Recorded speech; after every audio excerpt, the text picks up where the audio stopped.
Good evening and welcome. I'm Mamta Rawat from the Corporate Communications team of CareEdge.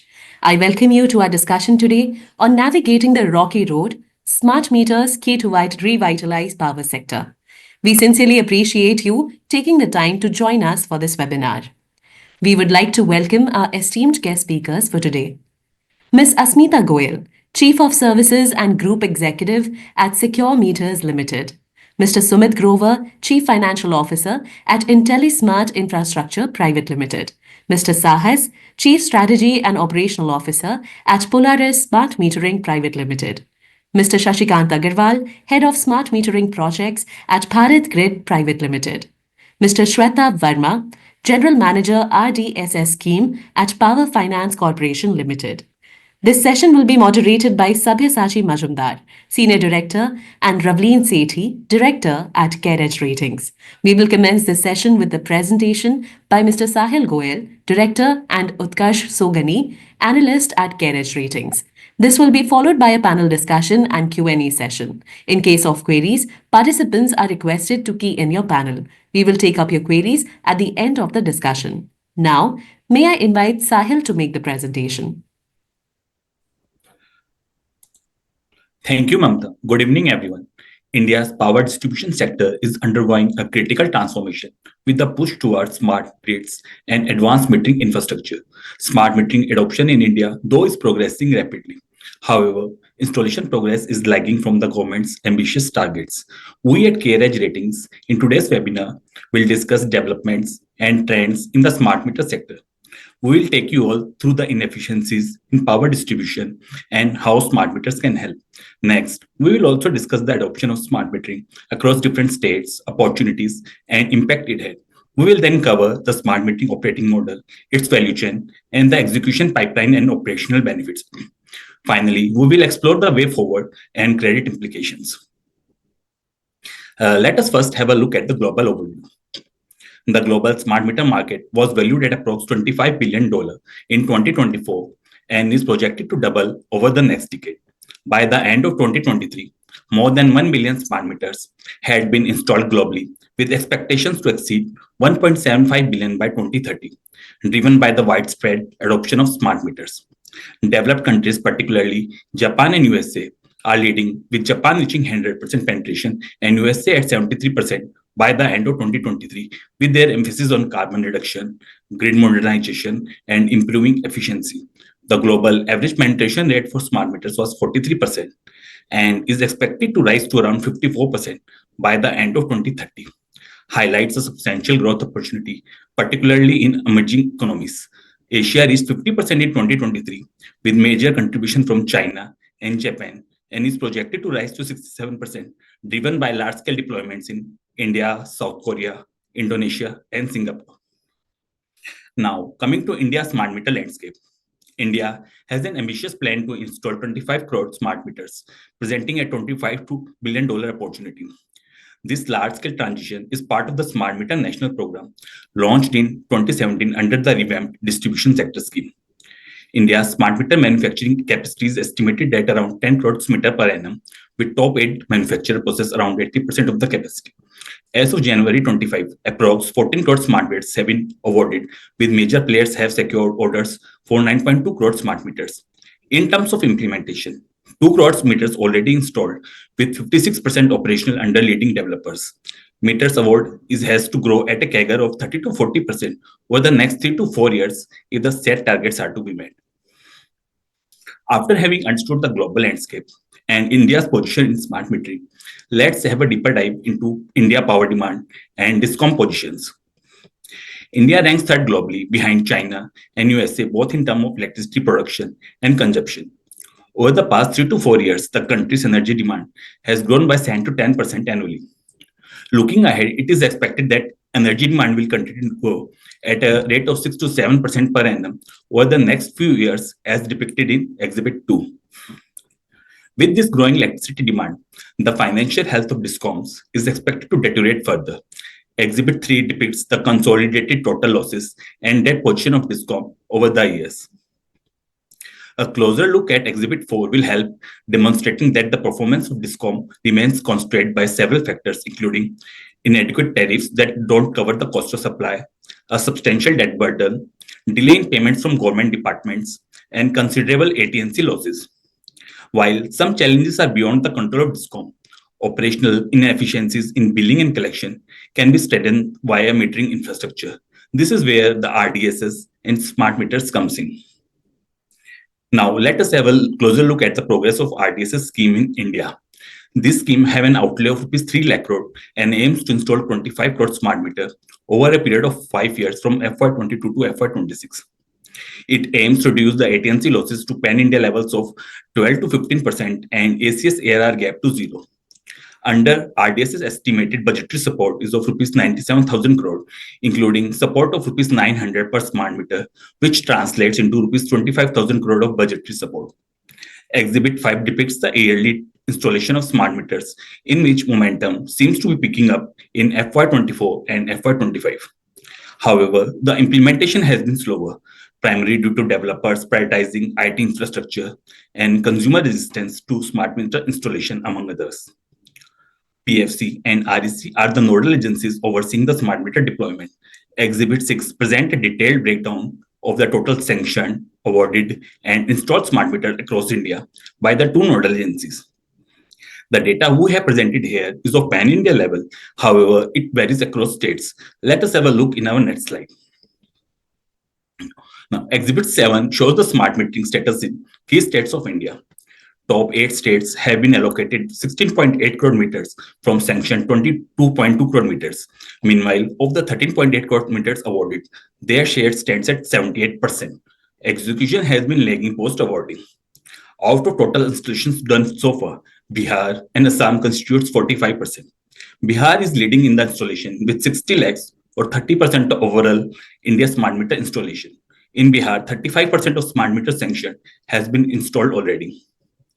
Uttar Pradesh is also a major focus area owing to its high proportion of AT&C losses, and also sanction meters have been awarded, but it is lagging in the execution.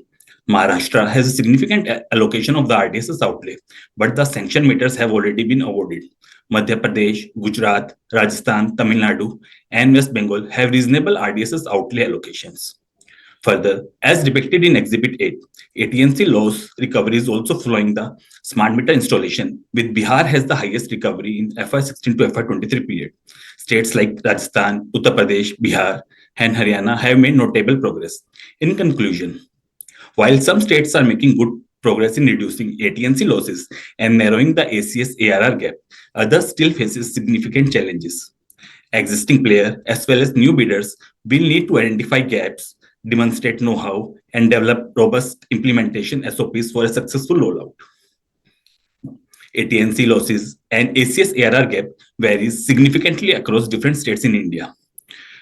Exhibit 9 represents AT&C losses are notably low in states like Kerala, Andhra Pradesh, Tamil Nadu, Himachal Pradesh, Gujarat, Punjab, Haryana, and Karnataka, while states like Uttar Pradesh, Madhya Pradesh, Jharkhand, and Bihar faces much higher losses, with AT&C losses exceeding 20% in FY23. Further, as shown in Exhibit 10, states like Haryana, Gujarat, Andhra Pradesh, and Madhya Pradesh have ACS surplus. However, states like Uttar Pradesh, Tamil Nadu, Maharashtra, and Assam still faces a high ACS ARR gap. Hence, a more aggressive push is required in those states.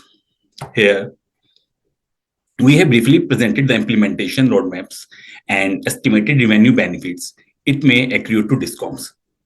The smart meters installation pace, evidenced from 2 crore installation till Jan 25, has been slow. In Exhibit 11, we have presented cumulative smart meter progress required to be achieved over the next 2-3 years if the target has to be met by FY28. CareEdge Rating expects installations not to be higher than 25% by March 26, as against the target of 25 crore smart meter installations. Apart from the GBS support, the total investment for 25 crore smart meters is estimated at Rs 1.25 lakh crore. This requires Rs 95,000 crores in debt and 25% of equity contribution. Now, Exhibit 12 shows the estimated savings DISCOMs may have from installation of smart meters in the form of additional revenue. CareEdge Ratings expects cumulative additional revenue potential of DISCOMs to be around Rs 4 lakh crore in next 7 years based on set of assumptions, and savings can go higher if the billing and collection efficiency improves significantly. Smart metering implementation and potential savings, as just discussed, will lead to a better financial profile of Discom, as it shall reflect in reducing AT&C losses and ACS ARR gap, as shown in Exhibit 13 and 14 respectively. Let's take a look at the AT&C losses first, which although has shown significant improvement from 30.5% in FY 2007, but losses are still relatively high, particularly when we consider the rising volumes and higher prices. In FY24, the provisional loss stands at 17.6%, which is 2% higher from FY23 levels, as shown in Exhibit 13. However, this is still a vast improvement compared to 22.3% losses in FY21. The sector faced substantial challenges last year. Discoms had to meet an exceptionally high demand, and the burden of unpaid government dues added to the financial strain. Additionally, increased power purchase cost, limited tariff hikes, and existing debt all contributed to operational pressures. However, despite these hurdles, a decline in operational losses was noted. Billing and collection efficiency improved from 82.5% in FY23 to 83.6% in FY24 and 96.1% to 96.4% respectively over the period. Over the years, ACS and ARR gap has gradually reduced from rupees 0.72 per unit in FY19 to rupees 0.21 per unit in FY24, as shown in Exhibit 14.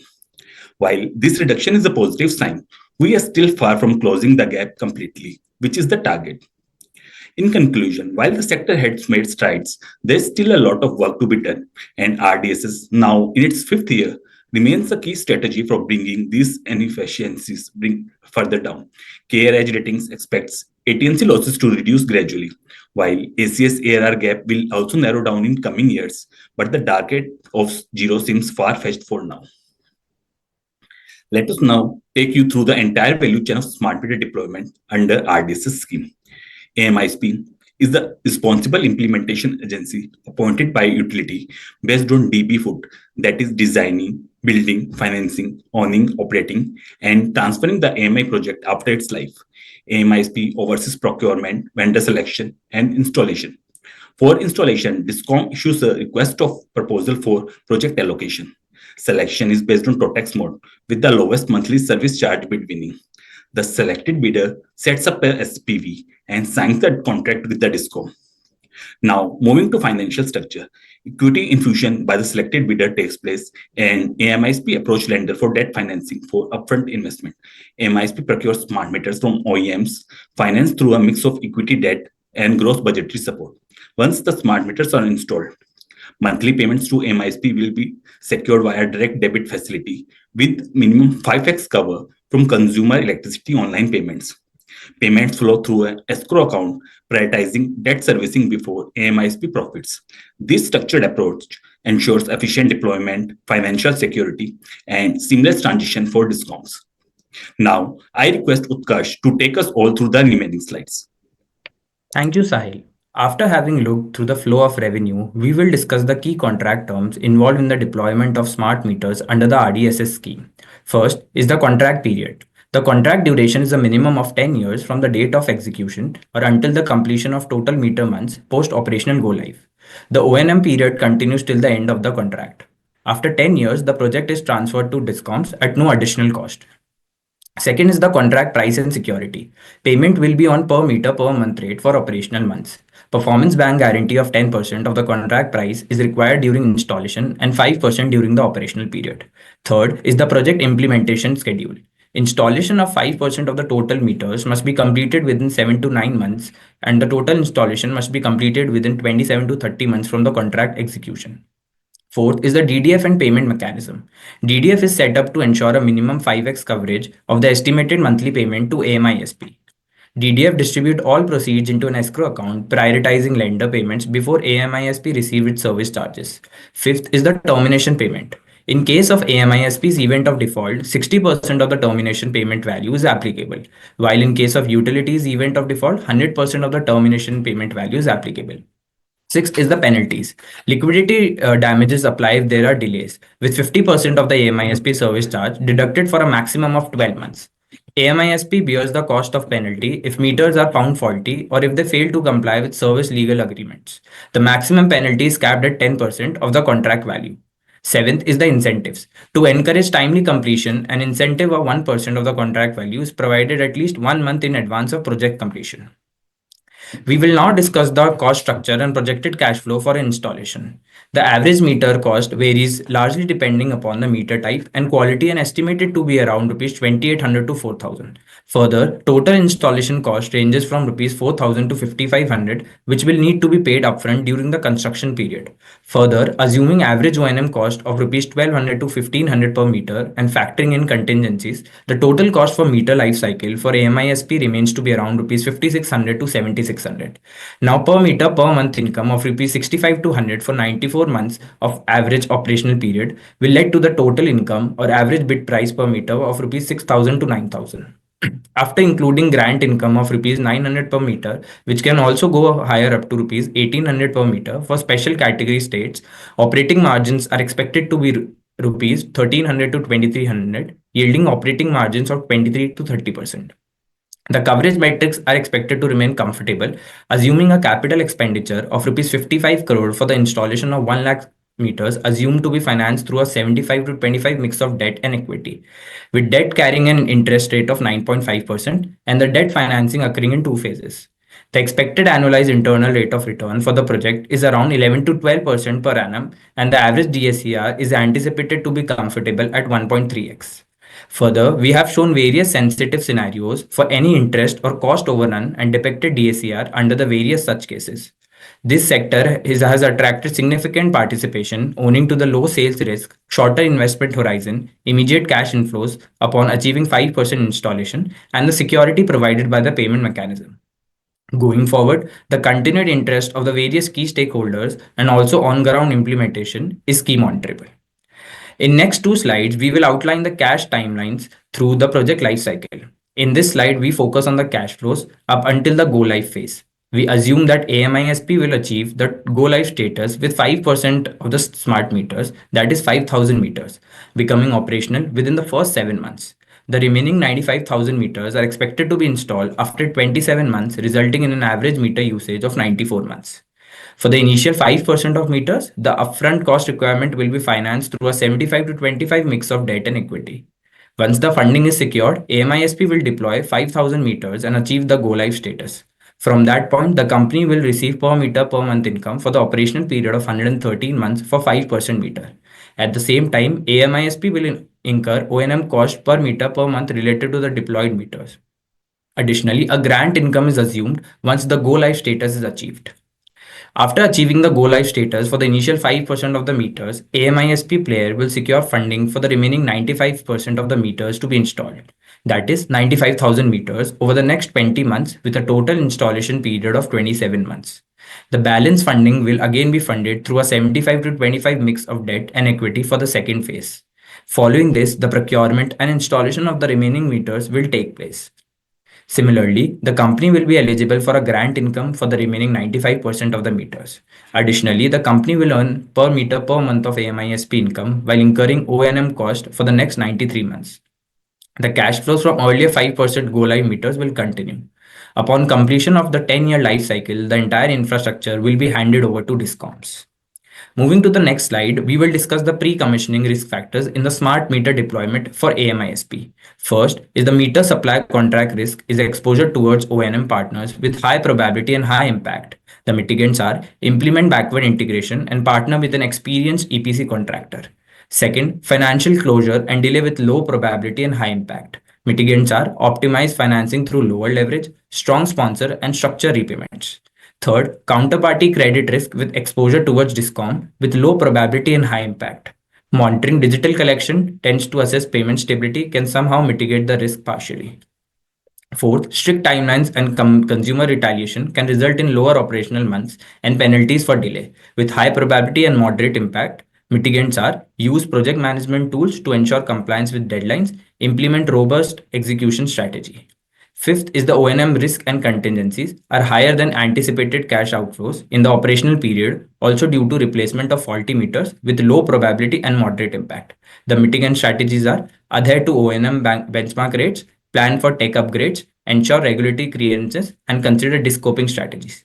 Implementing these strategies can enhance project success. Now we will be covering the key strengths and risks that require careful monitoring. The key strengths are strong budgetary support with rupees 900 per meter subsidy, healthy implementation pipeline with 23 crore meter yet to be installed, reduction in AT&C losses and smart metering inefficiency leading to potential savings for discoms, robust payment mechanism to AMISP are ensured via the DDF mechanism, and regular cash inflows commences post go live. Risk and monitorable factors. First, limited track record of DDF counterparty risk exit despite a 5x monthly MISP payment cover. Digital collection in India has seen rapid growth, increasing from 27% FY21 to 38% FY23. However, it remains relatively low. Further, digital collection trends vary across states, requiring close monitoring. Second, slow implementation. Third, poor technology and supply risk, inadequate technology and supply chain risk. Fourth, customer resistance and adoption challenges can be mitigated through effective customer training and clear communication strategies. While the RDSS initiative is backed by strong financial support and structured implementation plan, delays, supply risk, and operational challenges must be actively managed. Ensuring efficient execution, addressing risk proactively, and maintaining transparency will be crucial for long-term success. We now have come to the end of the presentation. Thank you, everyone. Now I will hand over to Mamta. Thank you, Sahil and Utkarsh. Attendees are requested to key in their questions, which we will take up after our panel discussion. Now, may I invite Sabyasachi and Ravleen to take over the session, please.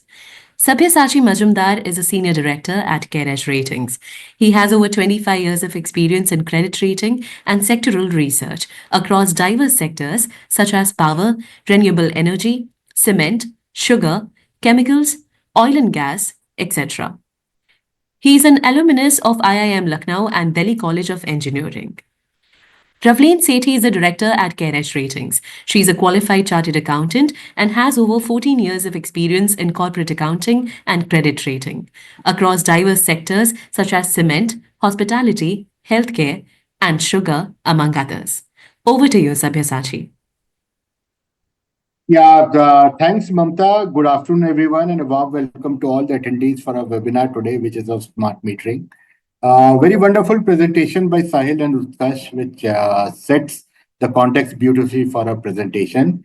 First of all, I'd like to thank our esteemed panelists for taking their valuable time out to grace our webinar, and I'm sure everyone will benefit much from their insights on the sector. Let me quickly introduce all the panelists before I move to the question and answer session. Our first guest today is Ms. Asmita Goyal, Chief of Services and Group Executive, Secure Meters Limited. We are pleased to welcome Ms. Goyal, a seasoned leader with 30 years of experience in the energy industry, and she is currently overseeing a global team of 3,000 professionals as the Chief of Services and Group Executive at Secure Meters Limited. She specializes in business studies, business strategies, technology roadmaps, product innovation, and market expansion, large-scale service operations. And welcome, Ms. Goyal. Our next participant is Mr. Sumit Grover, Chief Financial Officer at IntelliSmart Infrastructure Private Limited. We are pleased to welcome Mr. Grover, who is the CFO at IntelliSmart and a seasoned finance professional with over 20 years of experience in project financing, fundraising, and strategic planning. A qualified CA, he has held leadership roles at various companies like General Power, Ballarpur Industries, Chamal Fertilizer, and Unison Hotels.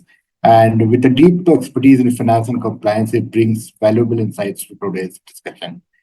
Welcome, Mr. Grover. Good afternoon, all. Thank you. Our next guest is Mr. Saahas, Chief Strategy and Operational Officer with Polaris Smart Metering Private Limited. We are pleased to welcome him. He heads strategy and operations at Polaris Smart Metering. With 19 years of experience in sales, project strategy, and large-scale implementations, he has played a key role in India's smart metering program. He specializes in business excellence and strategic partnerships, certified project management professional. He holds an engineering degree along with the qualifications in finance and business analytics. Welcome, Mr. Saahas. Yeah, thank you very much. Looking forward to this interaction. Thank you so much. Our next guest is Mr. Shashikant Agarwal, Head of Smart Metering Projects with Bharat Grid Private Limited. We are pleased to welcome Mr. Agarwal, who brings over 25 years of experience in the international and domestic power distribution sector. He currently heads the smart metering projects at Bharat Grid Private Limited, an EDF subsidiary which is driving innovation and efficiency in the industry. Welcome abroad, Mr. Agarwal. Thank you. Thank you very much. And our final participant today is Mr. Shwetabh Verma, General Manager RDSS and at PFC. We are pleased to welcome Mr. Verma, General Manager at PFC. He brings extensive experience from leadership roles at PFC and Power Grid Corporation of India. With expertise in energy engineering management, he has been instrumental in driving key initiatives in the power sector. Welcome, Mr. Verma. Sir, thank you. Yeah. So with that brief introduction, let me move over to the question side. My first question is to Ms. Goyal. Ms. Goyal, as you are supplying smart meters internationally, could you provide insights into the opportunities available for Indian manufacturers in the global market? And additionally, we'd also value a perspective on the technological gaps India may face compared to developed countries in terms of smooth rollout and how these gaps can be best addressed. Right. So thank you, CareEdge, first of all, for arranging this discussion. As you said, there are many opportunities worldwide, and the world is open for all, those who have the desire or the intent to embrace the opportunities which are available.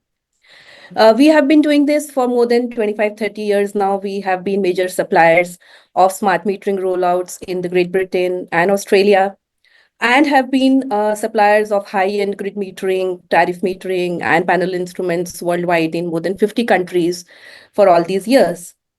So yeah, India is now a valued partner for many countries, and it's on us, the industry, to uphold the reputation by ensuring that we supply the right quality of products and service. So I see there are no technology gaps in what we have in India.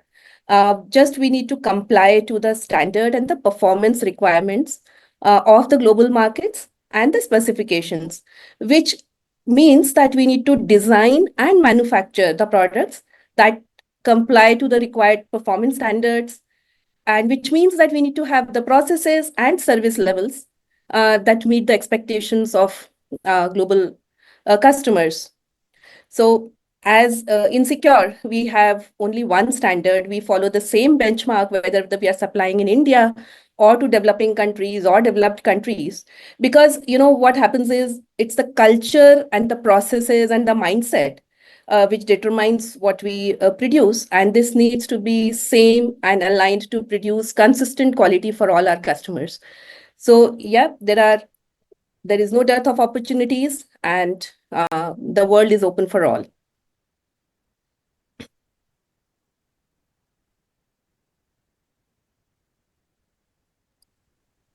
That was very useful to hear that, we are at par globally also. So my next question to Mr. Grover, how do you assess the current pipeline for the manufacturing and supply of smart meters in India? Do you foresee challenges in meeting demand, and how do you see this sector evolving? So, good afternoon, all. First of all, I would like to thank CareEdge for inviting me for this webinar. So, broadly, we do not foresee any supply constraint at the moment in the smart metering in the country. So, there are around 10 crores of smart metering manufacturing capacities in the country right now, and the same is running roughly around 65 to 70%. So, manufacturing is roughly 7 crore units per annum. So, and currently, where the orders out of 25 crore we have been there are 14.25 crore meters has been awarded, which has to be implemented in next 2 to 3 years, for which there is sufficient capacity that is there. And basically, semiconductor chips would be critical component of smart meter, which is important to be seen, and the seamless imports will help in removing any supply constraint bottlenecks to the sector. Further, a lot of small players are also coming into the sector, whereby they are also driving and starting manufacturing in the sector on the smart meter side. The critical would be that these small players are majorly all are MSME players, and also timely payments to them would also be very critical in getting these players established in the sector. So you're fairly confident that we'll be able to meet, the deadlines which have been set by the Ministry of Power for meeting the smart metering. So the total deadlines of 25 crore would be, the timelines would be difficult to meet. That is what I feel.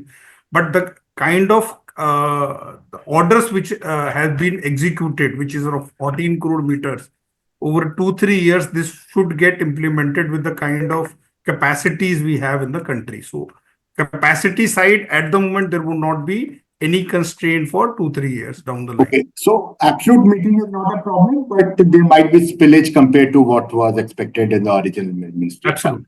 Absolutely. So my next question to Mr. Saahas, what are the challenges utilities face when implementing smart metering schemes at scale, as deployment is picking up but still remains slow under the RDSS scheme? We keep hearing about challenges from the customers and other things. So if you could, share your perspective on, what are the challenges that utilities are facing?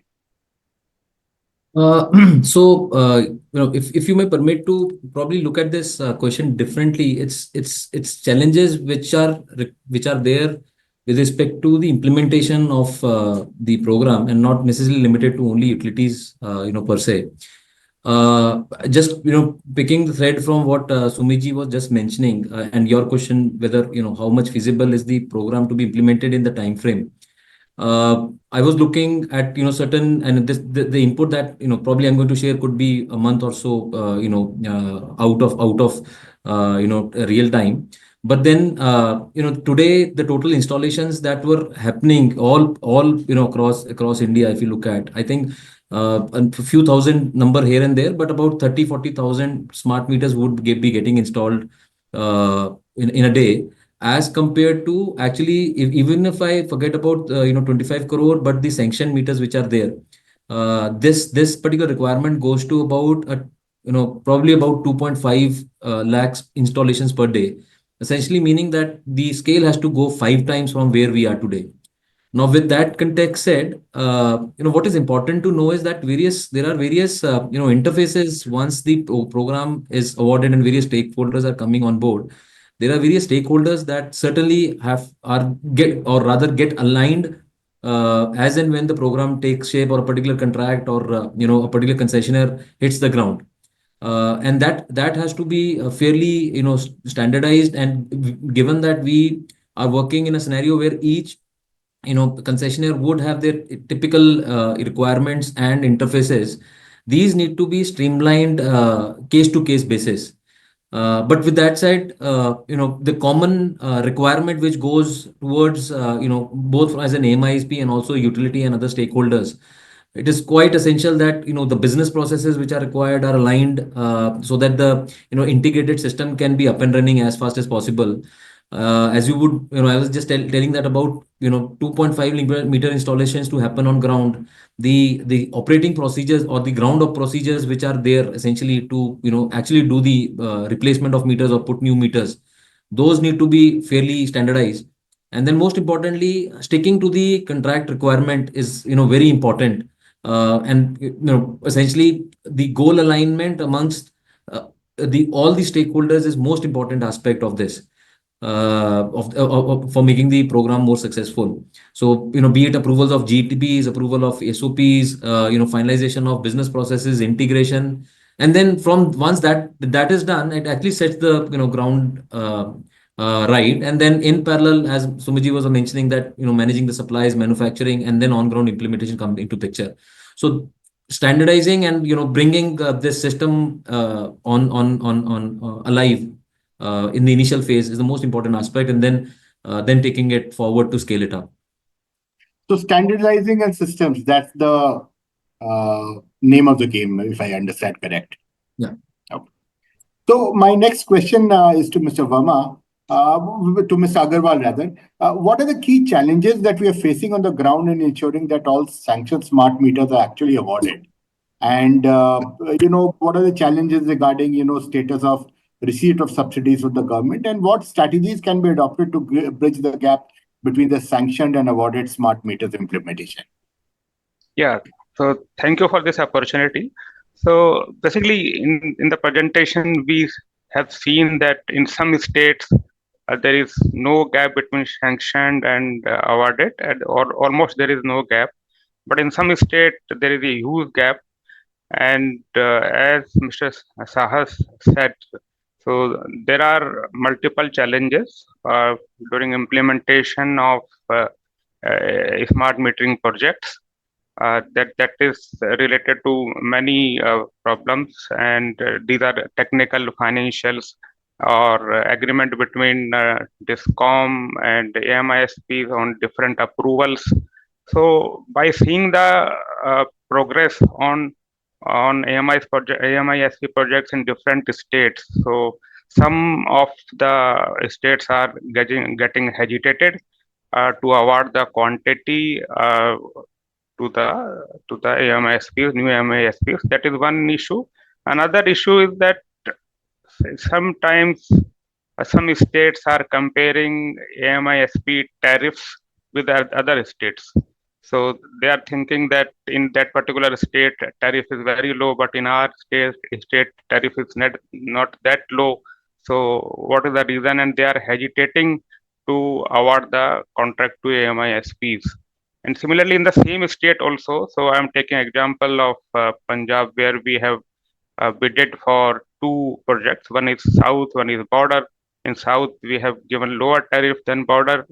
So, but there are quite obvious reasons that in Border they are difficult to implement the meter. So obviously tariff would be higher, but from their side there are some questions on that.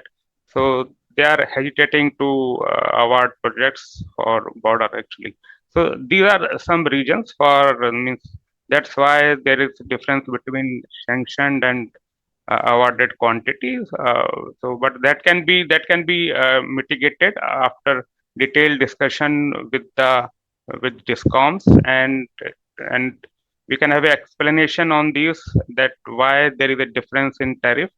Apart from that, if there are some constraint about implementation of project, so that can also be mitigated after support from discom, and then gap between the sanctioned and awarded meters can be reduced. And that was quite useful to hear your perspective there. So my next question is to Mr. Verma. With the government still lagging in achieving its smart meter deployments targets for FY25 and 26, what impact will this have on? What impact will this delay and cost interest overruns have on the power sector? Sir, thank you, sir. First of all, I thanks to the call here, and I also make a thankful to the and Utkarsh for making such a good presentation. Really, it's a good insight in the implementation of smart meeting. Sir, as regard you say, government is still lagging in achieving the target. So actually, this is a new technology, and new technology adoption has some time.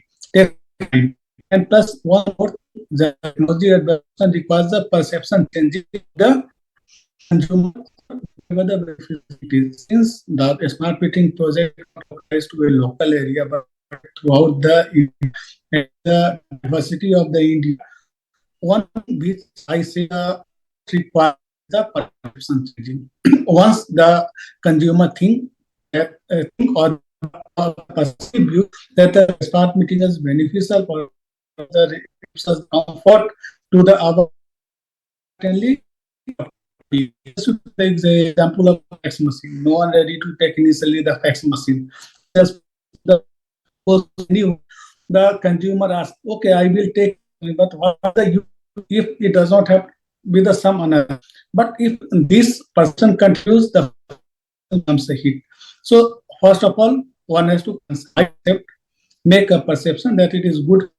If you want the fax is good for it, progress in a critical way.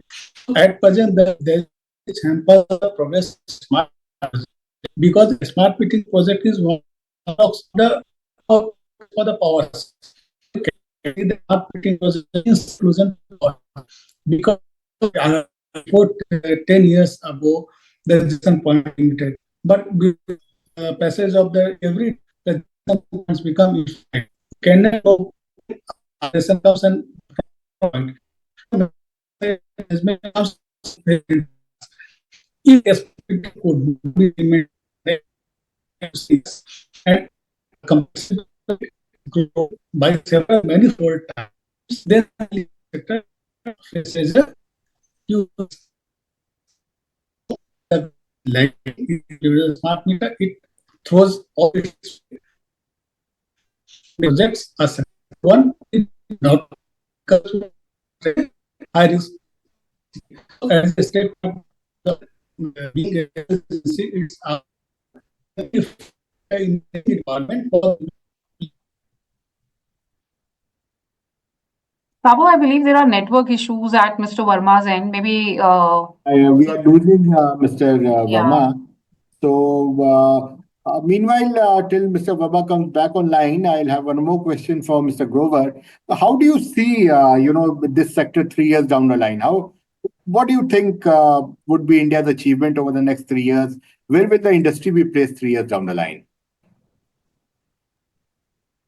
Currently, implementation is slow, as Mr. Saahas has also mentioned that there are a lot of integration issues, there are other SOPs to be followed and things like that. And there are teething issues on the integration with the DISCOM and the AMISP setup. So the current pace is actually not commensurate with what it has been envisaged by the government. A lot of DISCOM have recently picked up smart metering implementation, and hence integration is becoming a challenge for them. And once I think the go live happens, which is a real test for the uh, implementation of the system with their billing system. So thereby there would be after that a lot of pickup which will happen in the country. So what I feel is next 2 years would be very critical for smart metering. A lot of discoms, there are Assam, Bihar and all, which have pioneered earlier in the smart meterings, will show some positive results, whereby Assam has already started showing profitability in their financials. So that would help all the discom and incentivize them to pace up the smart metering in the country. Okay. Thank you, Mr. Grover, for those views. Now, as we are talking of the integration issues, I would like to get in Mr. Saahas over here. Now, consumers have shown a lot of reluctance in adopting the smart metering installation due to the privacy and data security concerns. So maybe take your views on, what are the main concerns or challenges which are contributing to this hesitation, and also how do you believe that we can enhance the acceptance and ensure a smoother rollout? Yeah, so I think I'll probably connect your question and with what Mr. Grover just said. Sure. Yes, certainly, the consumers do make a very important they are the most important stakeholder, I would say, in the whole scheme of things. And as far as how it will pan out, one thing is for sure that the proponents of smart metering will know would certainly know about the benefits. And one thing is for sure that if this program, even if it picks up the way it is picking up with more, go lives happening on the ground, the benefits of the smart metering would certainly reach out to the consumer, as it is not about only benefit, but it is also about the overall consumer experience that is being generated, and a lot of transparency which is coming through in the rollout of the smart metering. So if we talk about today, of course, while there would be so much to be so many benefits that are being made aware to the consumers by all means, be it maybe an easy task of circulating the pamphlets to organizing collective gatherings where one is made aware of the benefits, to setting up different walls which compare a smart meter to a non-smart meter and suggest the benefits, to rolling out very smart consumer applications, to also installing with the mandate of Government of India to install certain check meters on the ground, which essentially compare the let's say performance or reading of a non-smart meter with a smart meter. All of this is certainly going to give benefit and more adoption to the consumers. So where we stand today, yes, there are challenges. Not many people on the ground are aware of the benefits, or if they are, then there is hype around non-benefits, which actually do not make sense to many of us, as they are mostly not having any grounds. I recollect many years back when I was working in one of the smart meter problems. One of the consumers on the ground was informed by somebody that this probably has a Chinese chip that gives the input directly to some leader of China. So you have to overcome that kind of a basic misconception on the ground. So I think with the overall consumer experience becoming better, the adoption will be faster, and the more the benefits they realize, the more acceptance would be there. And all the efforts that we are putting today to make people aware and consumers accept it, naturally it will come as an acceptance to them, and also through utilities seeing the benefits of it.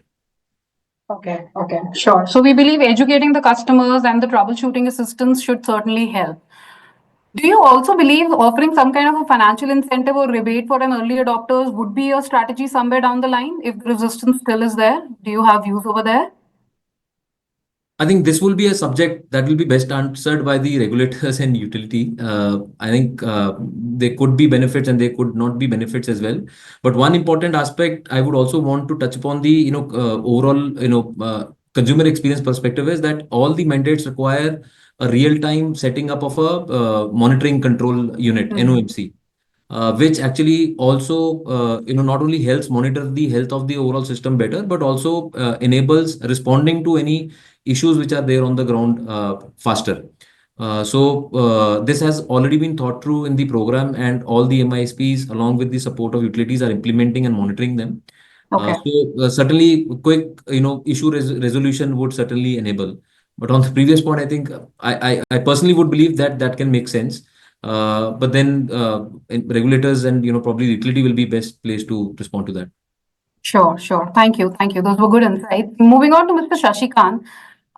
There's an inherent vulnerability associated with the smart meter deployment, like usually of what we are talking, what Mr. Saahas also just spoke about, the consumer data privacy concerns and the cyber security concerns. So what do you believe in, what safeguards and regulatory frameworks are being instituted to fortify this data integrity? We do understand, there is a Digital Personal Data Protection Act, but how do you believe, it is going to kind of evolve in India's framework?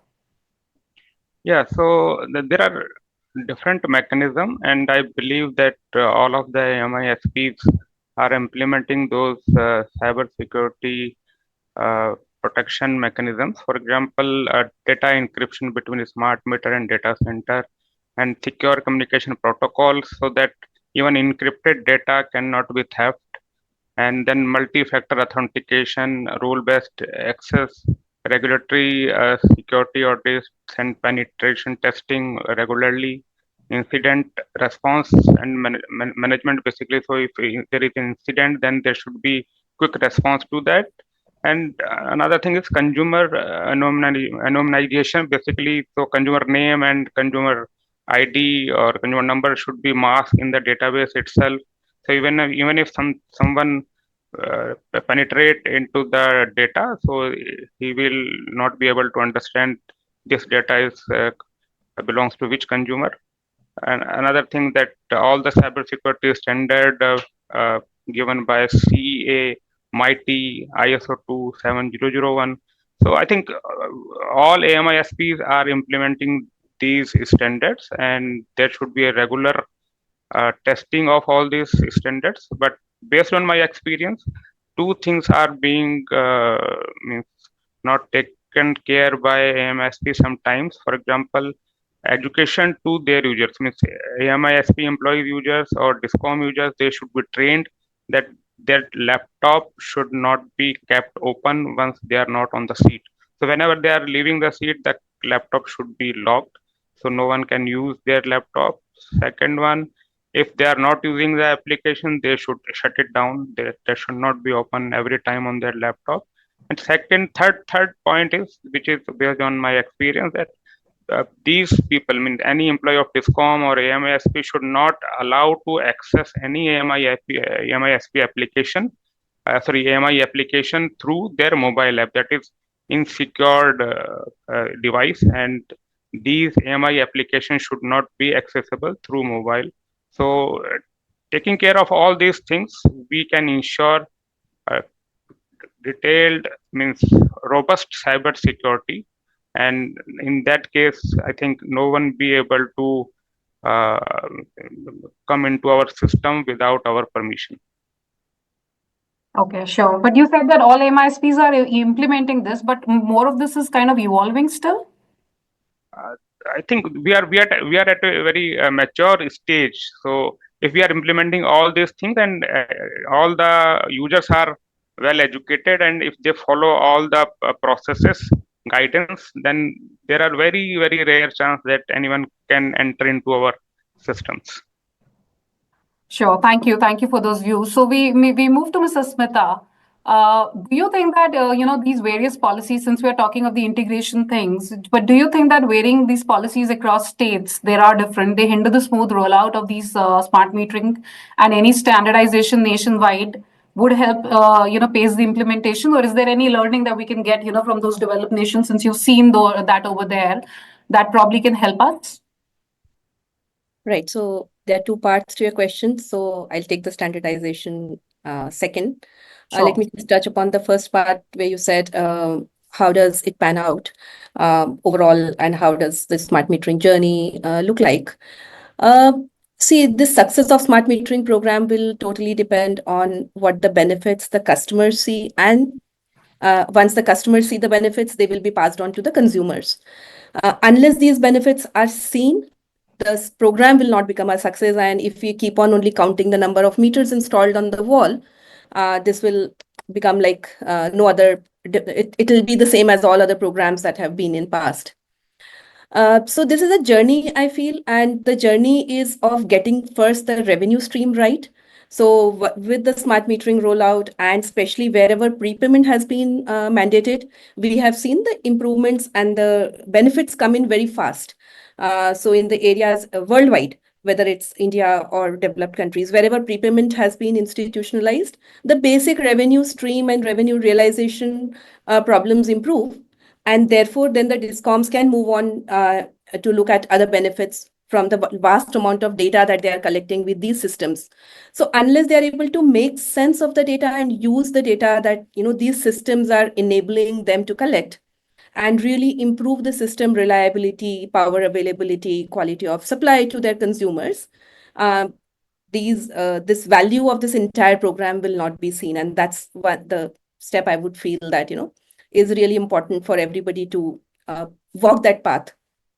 And the consumers, as many people talked about, Saahas talked about, and that consumers are seeing the benefit. It's not just wherever the implementations do happen. We have lots of stories wherever we have implemented systems, we have seen. So we have lots of stories where consumers are really happy because of the transparency that the system brings to them. They are very happy that they are now paying only 400 rupees a month and not 1,000 rupees, which agent was taking them every month, because in rural areas people are not educated and they were paying 1,000 rupees, and now they are only paying whatever is required. People have become so aware that even 10 paisa, if it is deducted in their tariff, and they are calculating and they're coming back and even getting the tariffs corrected from Discom, because in certain areas there were incorrect implementation. So there's a lot of benefit which people are seeing, and hundreds of stories being collected. And wherever these benefits are seen, they generally do not oppose, and there the resistance reduces over a period of time. Second, when we come to standardization, I always feel that there are two sides of this coin. One is whether we want to set accountability of the outcomes, or we want to, make it easy to make it easy, or make feel that systems are plug and play. Why I say accountability of outcomes? Because in the AMISP construct, the accountability has been set very, very clearly that the agency that is implementing is accountable for delivering the outcomes to the customer in the area that they are in. And depending on the sociology, depending on the demography, they select the technology that works there. And the technology end to end gives the flexibility to implement the right level of system intelligence and the processes to deliver the outcomes consistently. So again, we have seen this journey of partial standardization to full standardization in many developed countries where they have standardized everything from in the end-to-end chain, and the programs have sort of tripped off. The costs have increased tremendously. The pace has become slow. The innovations have been killed. So again, it's a judgment people take, but there is a cost of standardization which kills innovation, and you probably will not be able to, you as in the customers will not be able to generate more value-added applications. So standardization definitely needs to happen at the data side. Once the data is available in the system, that needs to be available to all the different type of applications which can create value out of the data. And that's where the standardization would really help everyone in the value chain. And that's the experience that we carry from all over the world. The big takeaway is that a unified approach, like you said, the prepayment, making sense of data, bettering the standardization of data, those are the things that are going to help in optimizing the infrastructure and then improving the scalability, right? Absolutely. Sure. So with this, let me get in Mr. Sumit. Do you anticipate the emergence of separate independent service providers and the meter manufacturers as we go ahead from over here, or do you expect that integrated players will develop the market? Mr. Grover, you're not audible. Sorry, am I audible now? Yes. Sorry. So currently it's a mixed bag. There are some players like Genus and all who are meter manufacturers and also AMSP, and there are certain players, big players like Schneider and all who are not doing the AMSP business. So if we see on the total side of 14.25 crores meters which have been currently awarded, majority is mostly on the non-meter manufacturing side. So there are players like IntelliSmart, Adani, GMR, Apurva and all. So there are all AMISP, and there are few players, Genus, Polaris, etc., who are manufacturers and also backed by strong financial partners to have the AMISP system in the country. Considering the scenario on the financial parameter side, only very few large players would be able to meet the financial criteria which is required to be qualified for the bidding. I would feel that very few players on the manufacturing side would be able to do the AMISP work on that side. There are small players who won't be able to meet the financial criteria as set out by the discoms. So those players would not be able to do the AMSP work in the country. More so, this is a system whereby any player can come beyond on the focus side to have the whole integration system whereby smart meter, HES, MDM implementation can be done by AMSP more efficiently. I think both are the possibilities, but AMSP players are right now doing the more implementation work. Okay. That's an interesting one. Sure. We move back to you, Smita. Maybe, can you also let us know, even when the rollout takes place in the medium term in India, do you think the infrastructure integration across different players and manufacturers will pose a risk to the lifespan of smart meters in India, or is it, too early to probably take a view on? Yeah, as I said earlier, as long as the benefits are being seen, the benefits are being realized, and the systems continue to deliver the outcomes that they are supposed to, the journey will continue. If the journey is sort of interrupted by non-performances of the product systems or the processes, the program probably will not take off as it should. So we are at a very good ground. India can lead the world over in terms of what we have done. Already we are leading in terms of the kind of smart metering rollouts that India has already done. Many states where 100% prepayment, nowhere in the world at such a mass scale and that speed things have happened. So we can show the world the right path. So there is a very good opportunity of creating a model that works not only in India, but across many, many countries. Yeah, since we are, kind of running out of time, let me take a few questions from the audience. I have had a couple by mail. So the first question is, how has the performance of the DDF facility been so far? And which states has this facility gone live? And are we getting sufficient digital payments to ensure 5x times cover? Let me ask this question to Mr. Grover. Would you like to take this question, Mr. Grover?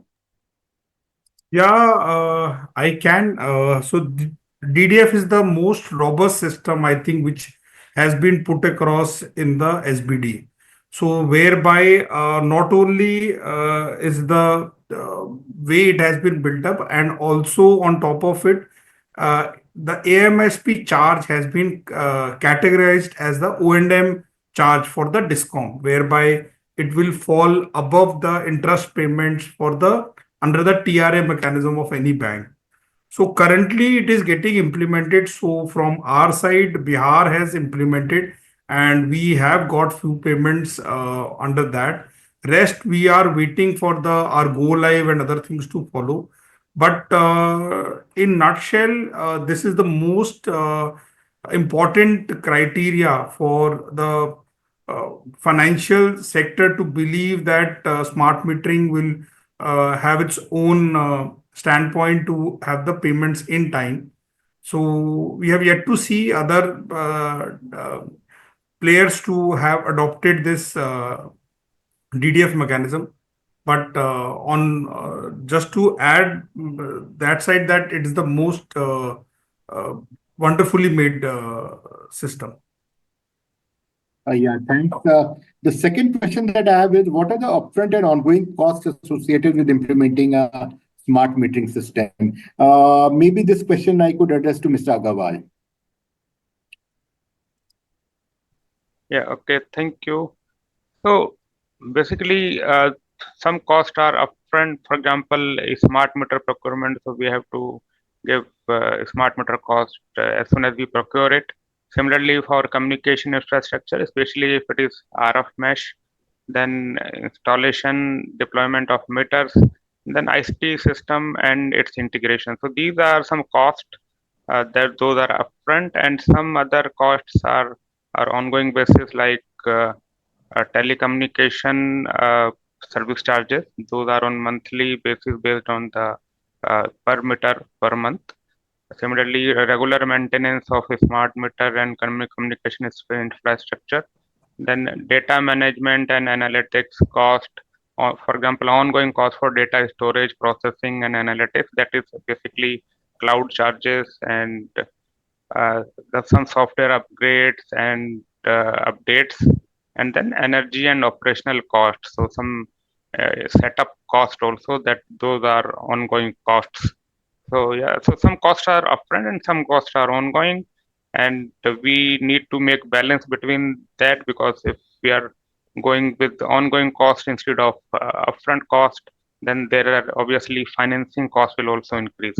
So we have to make a balance between them, and then we should go ahead accordingly. Okay. Thank you, Mr. Agarwal. We have a next one as well. Mr. Saahas, if you can please take this up, because this relates more to the manufacturing. So herein we have Mr. Shah, who's asking, what differentiates a smart from a normal meter in terms of manufacturing, and what is stopping every other player from entering this field? Is it the control on chips, the high capex required, or is it something else? So I think as far as difference between a smart meter and non-smart meter is concerned, that's very well laid out in the IS. And very broadly speaking, there are two components that primarily differentiate between a smart and non-smart. One is the communication module that is coming into the meter, through which the communication is happening with the softwares that we are, application that we're talking about, be it HES, MDM. Essentially with HES, and then HES gets integrated with MDM. And then there is a relay, and because there is two-way communication between the meter and the head-end system, then you could possibly take actions, or some actions can be triggered on the meter, and one of them is either to remotely connect or disconnect the meter, wherein the relay plays a important part as a component. So that's pretty much the broader aspects of the differentiation between the two. The other point I think was why everybody is not getting into this. As far as manufacturing is concerned, yes, there was a time when we talked about semiconductors being an issue, but I think that is pretty much sorted in the industry now. Both because globally the things have improved, and but unfortunately, I would say that the program has not picked up the way it should have in India, and hence by design, things have gotten streamlined as far as manufacturers are concerned. Why anyone would not want, probably not want to go into is that because of a smart meter getting integrated with the head-end system, and then depending on the communication, whether it is RF or cellular, there are complexity involved, and that requires a gestation period over and above the BIS or the type test that needs to be done, which essentially is again probably to my mind a 6 month to a 1 year kind of a cycle before a product is really developed. And on top of it, if you talk about smart meter manufacturers in India today, when I was last trying to collect the database, I would know about 40-50 odd already smart meter manufacturers with BIS available, who are prevalent in India, but yet to have inroads as far as significant ordering is concerned. So I would say the place may have been already crowded for anybody new to come into the gestation period that is required, and three related point is on the design and overall qualification for supplying the smart meters may be the deterrents for anybody to move into this. Sure, sure. Those were very helpful. Maybe we'll take one last question, and Mr. Grover, if you can please answer to this. So, probably a participant would like to understand that on the ground, is the actual track record of funds flow through the DDF going fine? Are there delays in the clearing invoices? And how is it the access in the escrow and stuff moving actually on the ground? There's much of noise which is being talked about. Is how I think the participant would like to understand, or is it actually playing that well? So very few places the go live has happened. So where we have to really test whether the DDF is working or not. So it will be dependent upon the go live and the first invoicing wherever it will happen. So that is what I was mentioning, that for Bihar, where we have set our go live and we are getting our funds through the DDF. For DGVCR, or one of our Gujarat project, we have just given a go live and just raised the invoice. So would be getting the funds through the DDF. So as I said, it is very, very critical element in the whole system to have the smart metering in the country. So I think Assam also would have started with the DDF, and so would others. So really, it would be seen over a period of 2-3 months, where a lot of players will have their go live and the first invoicing being raised. So then there would be a really test on the DDF would be established. Can I just add on Sure, this? sure, Asmita. Yeah, so our experience, again, we have experience in Bihar, and yeah, the DDF goes really well. It has been running very absolutely fine ever since it started. So I would say that, yeah, it works. Okay, great. Thank you so much. In the interest of time, I think that was the last question that we took up. Though we have a lot of queries still falling in, it seems it's really an interesting topic for the participants as well. But we would like to address those queries maybe offline. So over to you, Mamta, for the closure. Thank you, Sabyasachi and Ravleen, for moderating the session, and Sahil and Utkarsh for your presentation. Once again, thanking all our guest speakers for their insightful views. It was a privilege to host you. And lastly, thank you to all the participants for taking the time out and being a part of this CareEdge webinar. For any further queries, feedback, or suggestions, please write to us in the feedback mail. Goodbye for now. Requesting the tech team to kindly log off.